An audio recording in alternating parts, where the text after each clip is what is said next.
I want to welcome everyone.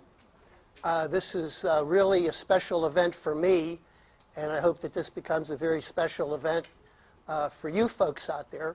I consider all of you part of my family, and it's been a real pleasure for me to be working with most of you over the last couple of years, and sometimes even longer. I think we have a couple people here that have been doing different alternative treatments for over 10 years. But the purpose of this is to get everyone together, and so I have an opportunity to share with you some new technologies and new things to kind of keep you up to date. But also more important is for us to just get together as a group and kind of support each other. I really feel that when more than one person gets together, there's the power and energy. So I want to thank all of you for making the trip to St. Pete's Beach. And very important, I really want to thank my wife, Miss Lee. Miss Lee, thanks so much for...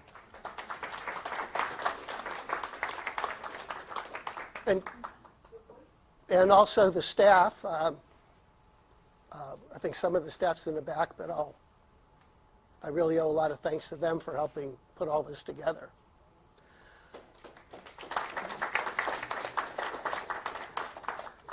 So I'd like to begin. We're going to talk about bringing light into darkness. For a little over a year now, my wife and I have been involved with missionary work, traveling to remote areas of the world where people have little or no eye care. And it's been extremely rewarding.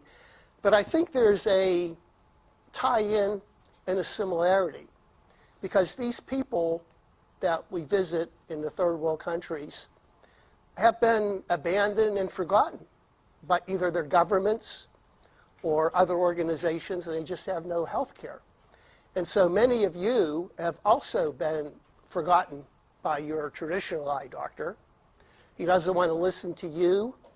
He doesn't want to hear your ideas on healing your vision. Doesn't want to talk about vitamins or nutrition. And in a way, he's kind of abandoning you. So many of you have found out about me in a very similar manner, much like I'm finding these people in third world countries that are having vision difficulties. It's kind of shocking. 39 million blind people in the world, and 50% of them are due to treatable cataracts, which is kind of shocking. And 90% of these people are in underserved areas. You're not going to find them in Florida because there's so many ophthalmologists in Florida. The World Health Organization did a study, and I believe in the United States there are 60 ophthalmologists per million population. 60 per million. In most of the areas we go to, we're lucky if there's one ophthalmologist per million. So they just can't give the care that's needed for these folks. So the big question I get is, why are you doing eye surgery, Dr. Kondrot? I thought you were against cataract surgery, and cataract surgery can lead to macular degeneration. Well, these facts are true. I think most of us in the United States, we have the privilege and the luxury of being able to look at the underlying cause of our eye disease. We're able to make changes, such as changing our diet, looking at better nutrition, detoxifying our bodies, maybe doing different alternative therapies like microcurrent and light therapy to reverse the cataracts. But when I went to Liberia, I can't possibly talk to these people who are blind. Okay, change your diet. Let's do a heavy metal testing on you. Let's start chelation. I mean, these folks are happy just to get one meal a day. I had one lady that walked 3 days to see if eye surgery could help her. Walked 3 days. And she was so ashamed of her clothes that she actually borrowed a new outfit when she came into the clinic to see me. There's other stories. We're going to Papua New Guinea, and people will canoe for 3 weeks just to come to this clinic to see if eye surgery can help them.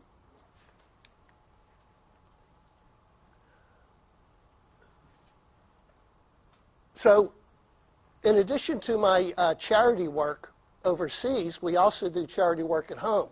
A lot of patients and people will say to me, well, you're doing all this work, why don't you do charity work here in the United States? Well, we do. We try to offer one pro bono treatment for every Kondrot eye program that we do. And in addition, we've set up a website, missiontocureblindness.com. You can follow our missionary work, and we're also on Facebook.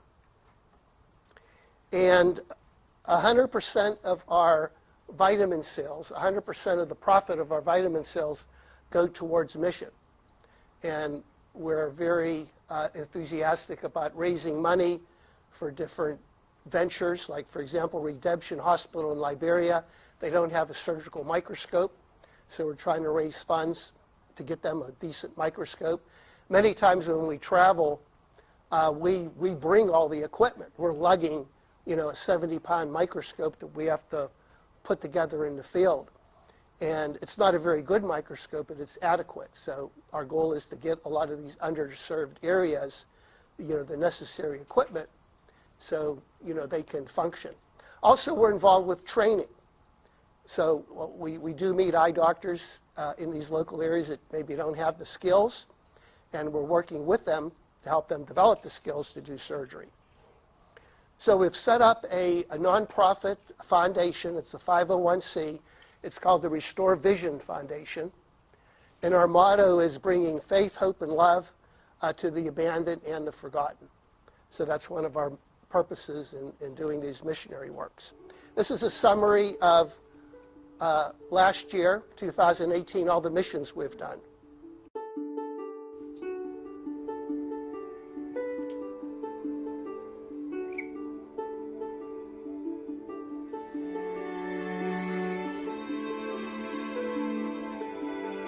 When I was in Vietnam, I wasn't really prepared to do surgery because I haven't touched a scalpel in over 10 years. But in Vietnam, we met some eye surgeons, and they did not know how to do some simple ophthalmic procedures. And so they wanted me to do this procedure. And I was a little scared inside because I hadn't touched an instrument in 10 years, but it kind of all came back.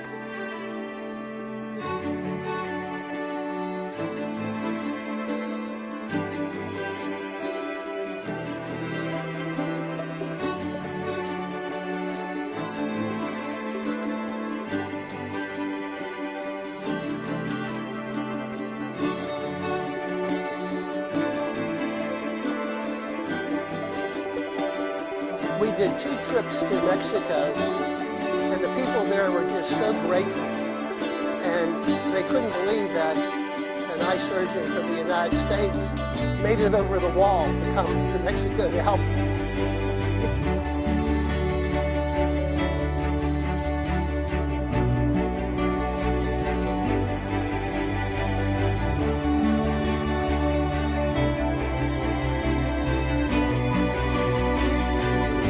We did 3 trips to Haiti this year because we're so close, and they have a wonderful clinic there in Haiti, and the people there are just so grateful.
In Honduras, we operated out of the city where all the caravans are leaving. San Pedro Sula, we were there. And so they gave me a blue Honduras t-shirt and a soccer cap, but I'm afraid to wear that in the United States. They may take me away and think I'm a member of the caravan.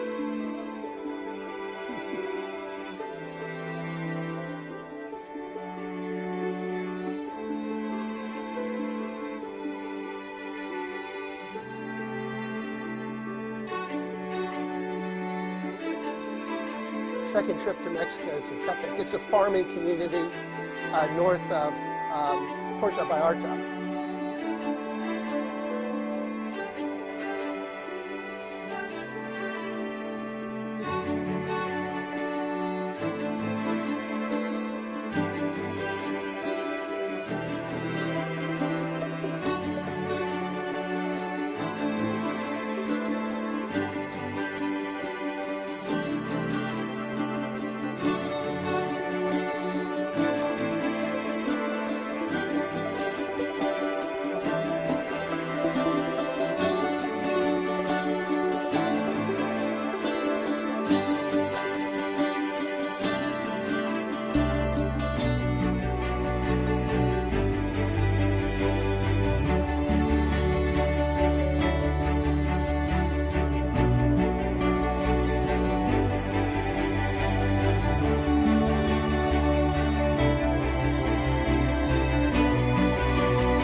First arrived in Ecuador at the hospital, they had about 500 people waiting there.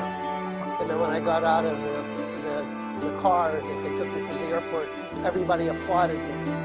They were standing up and clapping because they've been waiting for, I think, 5 to 10 years for someone to come to help them.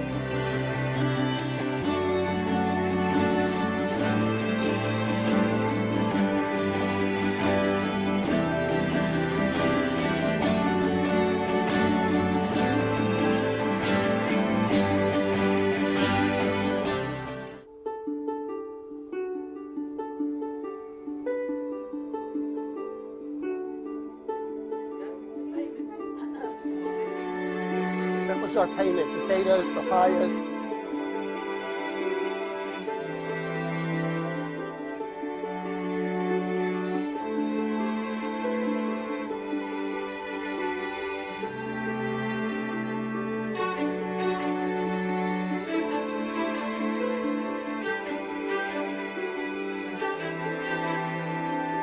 In Vietnam, they had these very expensive microscopes and lasers. But the doctors there didn't know how to use them. They were donated by organizations, but nobody gave them the training. And they weren't able to come to the United States. Because typically, a Vietnamese eye surgeon is making $50 a month. So if they come to the US for a course, they're not going back. They're going to stay here. And I'll hire them for $100 a month.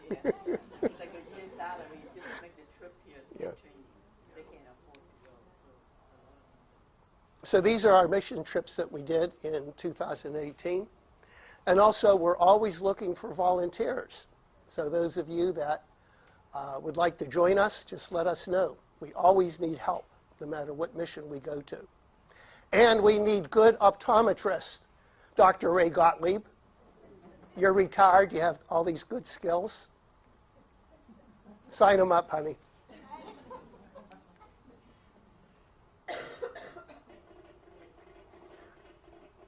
We're planning to go to Papua New Guinea.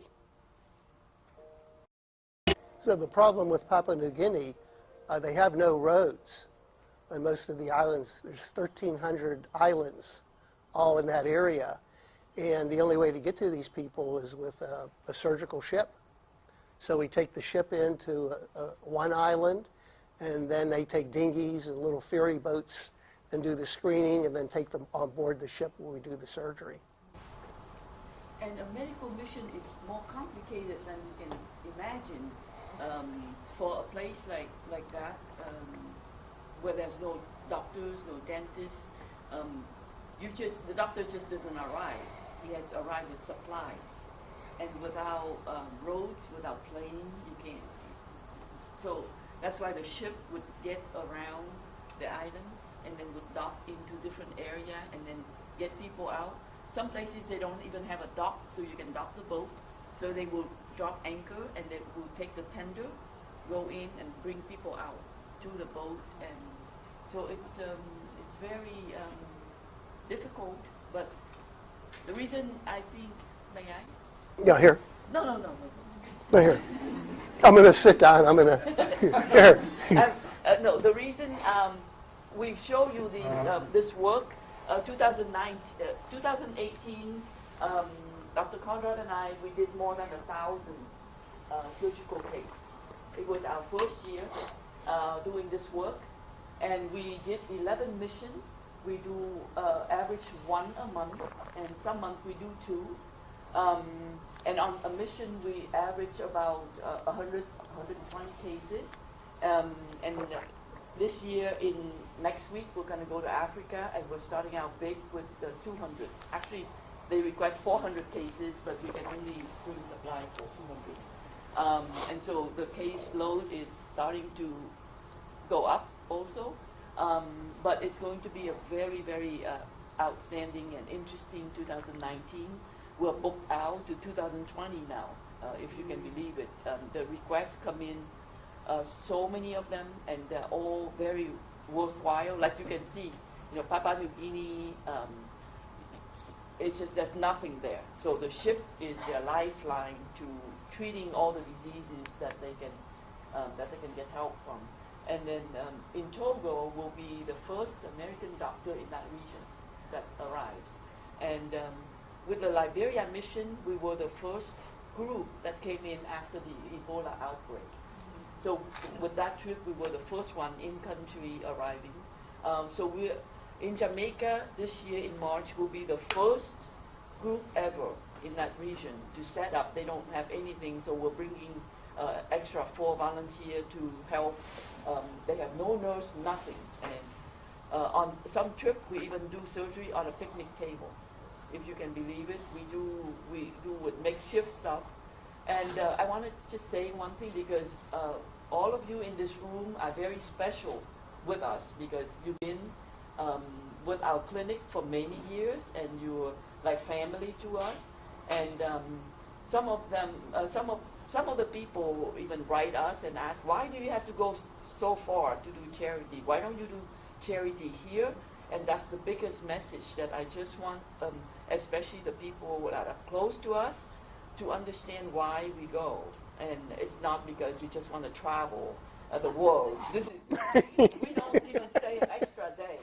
Trust me. We were so tired at the end, and plus there's nothing really to see. In some places are very dangerous. We're just hoping to land, to get out of the airport safe, and then get on whoever hosting us, the hospital bus or car, safe with all the supply. You see all the supply we have to carry, and then be in the hospital. Majority of places we stay on campus, meaning we stay upstairs in the hospital. They have a room somewhere we stay. We'd rather stay there. We don't want to commute in and out either. And we just do the work. On the day we have to leave, we just get out back to the airplane and go home. We went to Ecuador. People ask us, did you go to the Galapagos Island? No. Did you go to the beach? No. We don't do any of that. And none of that is planned for 2019 either. We are passionate about our work, change our life. And some of you look at these movies would think, oh, you're giving so much to people.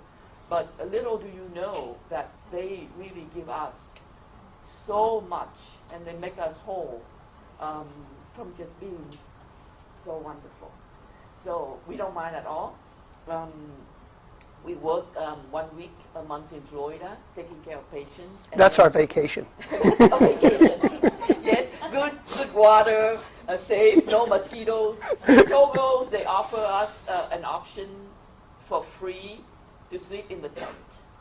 But we said, I think Dr. Kondrot need to sleep to well, so we opt for the $29 hotel night. And that's luxury, so I don't know. So I said, no, probably we shouldn't be sleeping in the tent. So we do spend a fair amount of time of our life. 3/4 of our time is now dedicated to mission work. Okay?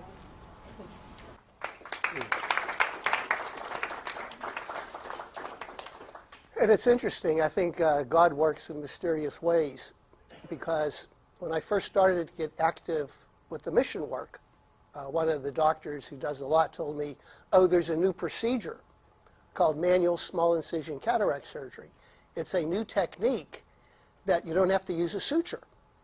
It's quicker and no sutures are used. So I looked at the technique.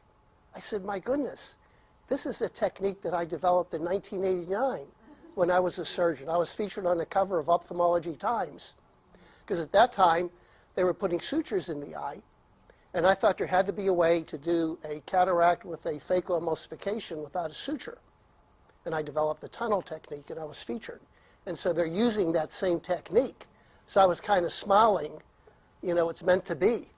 So I'm very enthusiastic to help teach this technique to other doctors. So we work with an organization called C International, a wonderful group, and they network with all the pharmaceutical companies and intraocular lens companies, so we get all the material donated. So when we go on a mission, we're probably carrying about $500,000 worth of supplies in 3 suitcases. But we are self-funded in terms of transportation. I get no reimbursement for airfare, accommodations, etc. That's something that has to come out of our pocket. So if any of you would want to join us on the mission, you'd be responsible for your airfare. And we do take our staff with us, because I think it's a good experience. And it's interesting, my 16-year-old niece, very bright young lady who wasn't sure what to do with her life, she joined us in Haiti on a mission. And she was so inspired that now she wants to be an eye doctor just like Uncle Ed. And she wrote a beautiful college admission essay about her experience in Haiti. And in her senior year in high school, they had to do a demonstration, and she demonstrated cataract surgery. And she got first prize. It was kind of cute. So here I'm thinking that she's not paying attention, but it really influenced her quite a bit. So these are our mission trips scheduled for 2019. We're going to be in Togo, Africa, in February, and in Nigeria, Jamaica.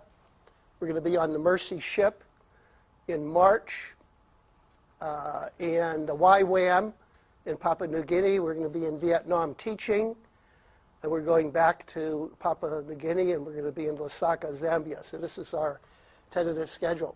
C International, anytime they have an emergency and they need a doctor, they always say, we'll call the Kondrots, they'll go. Because that's what happens. A lot of eye doctors in the United States enjoy missions, but it's really difficult to travel to Africa or to India for an extended period of time. And of course, you know, I have the luxury of my children being older, not having responsibilities in that capacity. So we have the ability to, and we have a good staff to handle the practice when we do travel. And this is the Mercy ship that we're going to be on, and the YWAM in Papua New Guinea.